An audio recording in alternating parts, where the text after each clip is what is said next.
بسم اللہ الرحمن الرحیم۔ السلام علیکم ناظرین، آج ہمارے سبق کا مفہوم ہے نماز جنازہ کس طرح پڑھایا جاتا ہے۔ تمام دوستوں ساتھیوں، ہر ایک مسلمان پر فرض ہے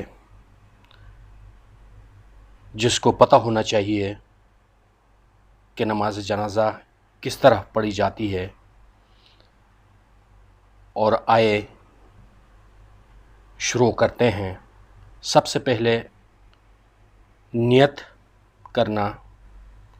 نیت اس طرح ہے، نیت کرتا ہوں کہ نماز ادا کروں اس جنازہ کی تعریف واسطے اللہ تعالیٰ کے، درود رسول اللہ صلی اللہ علیہ وسلم پر دعا، اس میت کے لیے کے پیچھے اس امام کے روح میرا کعبہ شریف کی طرف نیت کر کے دونوں ہاتھ مسئلہ تکبیر تحریمہ کے قانون تک اٹھا کر ایک مرتبہ اللہ اکبر کہہ کر مسئلہ عام نمازوں کی طرح ہاتھ باندھ لے، پھر سبحانک اللہم و بحمدک و تبارک اسمک و تعالی جدک و جل ثناؤک و لا الہ غیرک پڑھیے۔ اس کے بعد پھر ایک بار اللہ اکبر کہیے، پھر اس طرح ہاتھ نہ اٹھائے۔ اس کے بعد درود شریف اللہم صلی علی محمد وعلی آل محمد کما صلیت علی ابراہیم وعلی آل ابراہیم انک حمید مجید،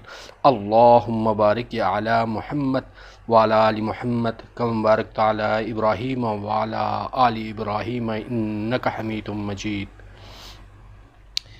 اگر بالغ مرد یا عورت کا جنازہ ہو تو یہ دعا پڑھیے، اللہم اغفر لحینا و میتنا و شہیدنا و غائبنا و صغیرنا و کبیرنا و ذکرنا و انثانا، اللہم من احییتہ منا فاحییہ علی الاسلام ومن توفیتہ منا وتوفہ علی الایمان۔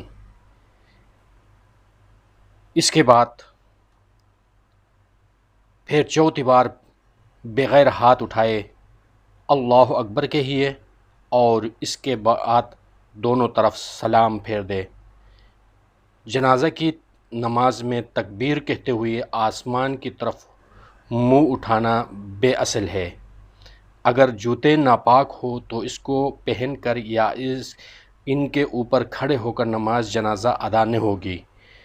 بہت سے لوگ اس کا خیال نہیں کرتے۔ جنازہ کی نماز میں مقتدیوں کی 3 صفحے کر دینا مستحب ہے۔ صدق اللہ العظیم۔ اللہ تبارک و تعالی ہم سب کو جزائے خیر دے۔ جزاکم اللہ خیر۔ اگلے ایپیسوڈ تک اجازت چاہیے۔ اللہ نگہبان۔